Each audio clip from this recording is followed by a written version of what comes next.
Good afternoon, everybody. Hope you're having a fantastic day. Today, we're going to be looking at the 3 most complicated and confusing things about Amazon FBA. I'm going to alleviate all of your confusions right now. Before we do, make sure you are subscribed with those notifications turned on. Leave any questions down below. I know there's going to be questions. I know there are. Leave them down below. Let's get into the video straight away. All right, so as I said, we're going to be covering 3 things that are really confusing about Amazon FBA, and these are questions that I get quite a lot. They're questions that I believe I can help with this video. So if you're a beginner, if you're looking to get started, make sure you do watch this video to the end. And at the end, I will be basically thinking about and asking you guys what other confusing points you have, and just basically leave them down below, and I will do videos on them. So the first one is barcodes. Okay, so the common question with barcodes is, right, let's just kind of just even looking at this, you're like, what the hell is going on? EAN, UPC, FN, SKU, what the hell does this all mean, right? It's literally gibberish. So I understand this is confusing if you have no idea what these are. So I'm going to explain what these are to make it nice and simple for you. So barcodes. Let me explain the terms first, and then we're going to explain where you use them, how you use them. So EAN and UPC are very, very similar. So if you think about a product, okay, so I'm just going to grab a product from right here. It's an Easter egg, okay? You see on the bottom of that Easter egg, I know it's quite small, but the bottom of that Easter egg, there is a barcode. This is an EAN barcode, okay? If I was in America, this would be a UPC barcode. So, right, that's the first thing you need to know. Barcodes that go on products that are sold generally, normally they are an EAN barcode, okay? However, Amazon have their own inventory control management system, okay? So they don't use these barcodes, okay? They use Amazon barcodes. I don't have one right now, but trust me, they do, okay? They have their own barcodes, and they're called SKU, okay? So they're FN, SKU, or a lot of people know this as a SKU, okay? So what happens is when you private label products, you get your barcode. So every product that is sold pretty much in the United Kingdom needs a barcode similar to this, okay? So it's going to be a long list of digits, and you don't actually need the barcode. So all you need is the number when you do FBA. You get the barcode number, you create your Amazon listing, and then that's the only time you need your EAN code. Okay? That's literally the only time you're ever going to need it. What you then do is when you're creating a shipping plan, so you're going to have your goods sent from wherever to Amazon, you are actually going to have generated one of the Amazon barcodes. We'll just call it Amazon barcode to keep it nice and simple. That's the second thing down, okay? So that's this thing right here, the Amazon barcode.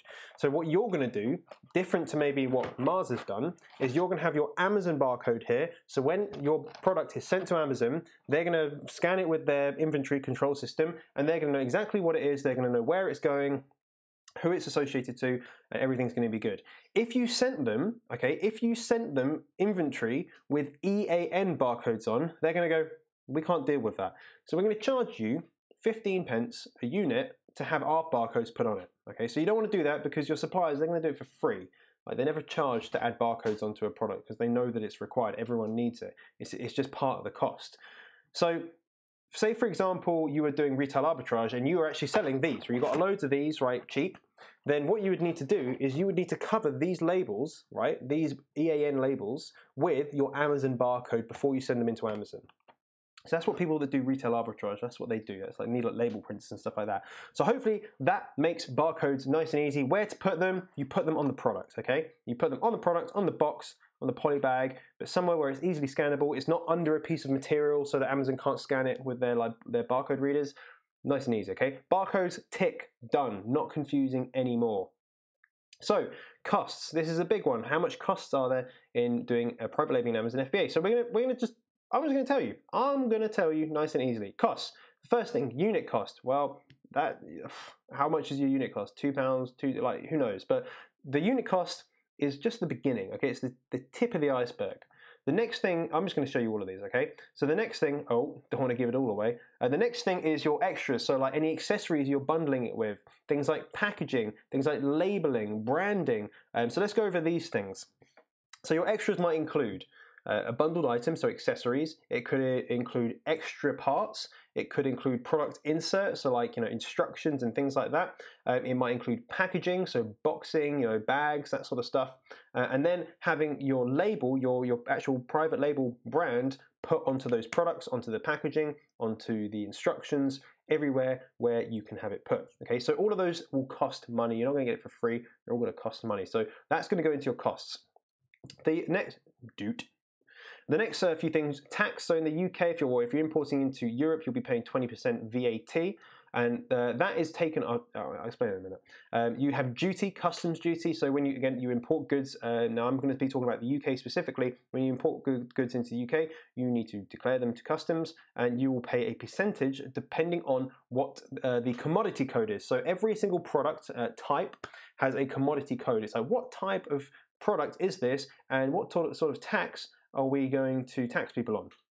So that might be 5%, it might be 5.7%, it might be 10%, it might be 9%. It really varies depending on the commodity itself, the actual product itself. So this here is variable. Your duty is variable. It could be 10%, it could be 17%, it could be 3%, it could be 0%. Like it is variable, but you need to find that out. You can do that on a government website really, really easily, okay? Now, what you do is you take all of these costs plus your shipping, and then from that, you then add on your duty, okay? So the percentage of duty. After you have that figure, you then add on your 20% tax. So that's how you work it out. Product first, plus your shipping, plus duty, plus tax. I should have done that in a better order, but oh well, it's done now, it's done now. Now let's go on to shipping. So hopefully that makes sense, guys. Those are your costs, your landed costs. That's how much it's going to physically cost you to get your product, and that one, physically get your product to the Amazon warehouse. Of course, there are going to be other costs. There's going to be selling fees and stuff like that, but you need to work out the cost of your product before you ever are going to find out if it's profitable or not. Once you know your cost of your product, which you'll find out in a second after you've worked out your shipping, all you do is go to FBA calculator, right? So type in Google, it's super simple, FBA calculator, or like Amazon FBA calculator, you put in your cost, so your total cost of your product, you put in the selling price of the product, and then what Amazon will do will work out how much your FBA fee is and how much your selling fee is, and you can see what your profit left over is. So that's really easy, but you can't do it without your cost, okay? You can't do it. Right, now the next thing, so hopefully cost, tick, done, that makes sense. There's not really that much included in it. You just have to add up the cost of the actual product, all of the costs. Make sure you work out your shipping, which we'll do in a second. Make sure you add your duty and you add your tax and you get the true landed cost of your products, okay? Now the next thing is shipping. I get asked about shipping so much. So they say, hey, should I get air shipping or sea shipping? I have other videos that go into much more detail, but really this is all dependent on the volume, okay? The weight of your shipping and the volume that it takes up. Because if it's something really, really small, it fits in like a little bag, then you're probably going to be doing air shipping because it's it'll be cheap, it'll be nice and light, and you can get a large amount of units shipped by air for cheap. If it's something that's a little bit heavier and it's something that becomes very expensive via air shipping, then you're going to go sea shipping. And eventually, if you're doing large amounts of units, you're probably going to do everything sea shipping because it is significantly cheaper.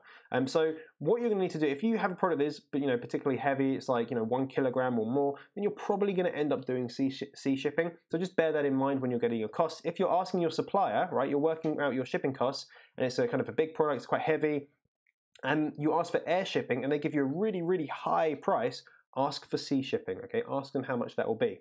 So let's go in and talk a little bit more about shipping, okay? So this is the stuff where it gets confusing, like DDU, DDP, CPT, CIF, FOB, OMG, it gets very confusing as to what the hell these are. Now, if you join my free Facebook group, I do have a PDF that you can download, which gives you explanation of all of these, so what every single one of these things are. Link for that is in the description, it's free to join. So to give you a good idea, you're really looking at 2 types of shipping if you're doing air shipping, and that is this one and this one. And there are different versions of this. So for example, CPT is like a version of this one here, but it doesn't cover some things. Now, that's where it gets a little bit complicated, but do not worry. When you approach your supplier, ask for DDU or DDP. So what does this mean? Duty, delivery, unpaid, okay? Or delivery duty unpaid. That means that they'll pay the delivery, but they'll pay the duty, but they'll pay the delivery. What am I talking about? They won't pay the duty, okay? They're not going to pay your customs duty and tax, whereas this one is delivery duty paid, okay? So that they will pay the tax and they'll pay the duty. That is the only difference between these two. Now you can ask for this one, you can ask for this one. They'll know what you mean. Do not worry. Just say like, hey, can I get a quote for DDU shipping terms? Done. Or DDP shipping terms. And if they say, hey, we can only do CPT shipping terms, you can then go and find out what the hell that means. Use my little spreadsheet I've got, you can find out. If they say, hey, you're doing C shipping, but we can only do CIF or we can only do FOB shipping, then that's when you can find out what those things mean. But don't worry about too much right now. Figure out what they mean when you need to figure out what they mean. If you're doing sea shipping, you're gonna need to know these two here. Most of the time, by air shipping, you're pretty much going to be doing like these. You might be doing some slightly different ones. There are lots of different terms that mean the same thing. OMG, WTF. But those are the big ones you need to know, okay? Ask for DDU or DDP shipping terms, okay? Don't really focus on any others unless they say, oh, we can only do CPT shipping terms. Okay, I know that is still quite confusing, but don't confuse yourself with all the jargon, okay? Keep it simple, just go for these two. Okay, custom clearance. When the hell do you pay it? When do you pay your VAT? Super, super simple. If you're doing sea shipping, you're going to have a freight forwarder. They're going to organize that all for you. They'll tell you who to pay, when to pay, how to pay. Done. Nice and easy. Don't worry about it. It's really simple. Air shipping, if you're using someone like FedEx or DPD or these big companies, most of the time they'll send you, I don't have an example of it right to hand, but they'll send you like an invoice in the post, and they'll say, hey, just go to this website, use this code, like your invoice number, and then you just pay the money. So it's super easy. It's a direct debit. You pay using your card. It takes 2 minutes. It's super, super easy. And they'll give you a proper invoice so that you have it for your records as well. So VAT and custom clearance, very easy to pay, very nice and straightforward. Obviously, HMRC make it easy for them to pay you. They don't want to make it hard for anyone to give them money, just like any business. But in this case, it's HMRC. So don't worry about that. It is very, very simple. It's self-explanatory. The only difference is when you get sea shipping, you really want to have a freight forwarder because they're going to have to get your items through customs clearance, okay? And they'll sort of they'll do it for you. Do not worry about it. The last thing is delivery address. When you are how can I do this? So when you're negotiating with your supplier, they'll probably say, hey, which Amazon address is it going to? Now, if you're in the UK, just use this one. So it's the Rugley. Just Google Rugley Amazon. Rugley, I don't know how you say it, Amazon warehouse. Just take the postcode and send them that one, okay? But just bear in mind, tell them this may not be the postcode of the actual delivery address, but this is the one that we normally send our units to. If not, just use your home address, okay? And again, say to them, for an estimate on costs, please use this, our office address, and we'll give you the full address once we've created the shipping plan. Again, don't worry about saying that because the suppliers, they understand that you need a shipping plan to get the actual delivery address. They understand that you're not going to piss them off or anything. But once you've got the delivery address, just use that again and again and again for getting quotes. I always use the Rugley one. My products sometimes go to different warehouses, but it's Rugley, just like that. Rugley. I don't know the postcode off my top of my head, but you can Google it. It's nice and simple.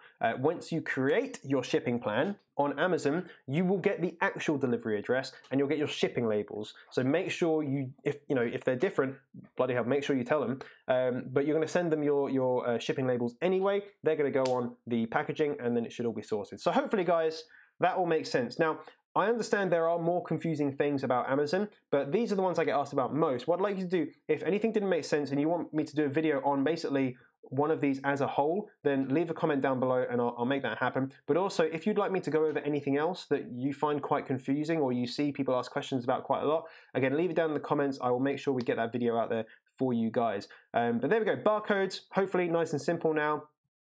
Costs, make sure you add up correctly. And then shipping, again, basically with shipping, don't just get bombarded or baffled by all of these kind of shipping terms. Just kind of keep it simple. And then if they say, hey, we can only do FOB shipping terms, and then figure out what the hell that means. And you can do that. Go into my free Facebook group. In the files, you have a section where you can actually get that information, okay? So I hope you have enjoyed today's video. And if you did, make sure you smash that like button. I love it. Love it when you do that. We're coming up to 10K subs. Any day now, 10K subs. Do you want me to do some sort of giveaway?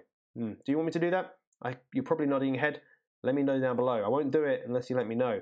As always, thank you for being here. Subscribe if you're not already subscribed. Turn those notifications on so when I go live, probably going to go live tomorrow, that you can join me, you can ask questions. And of course, I will see you tomorrow. Bye-bye.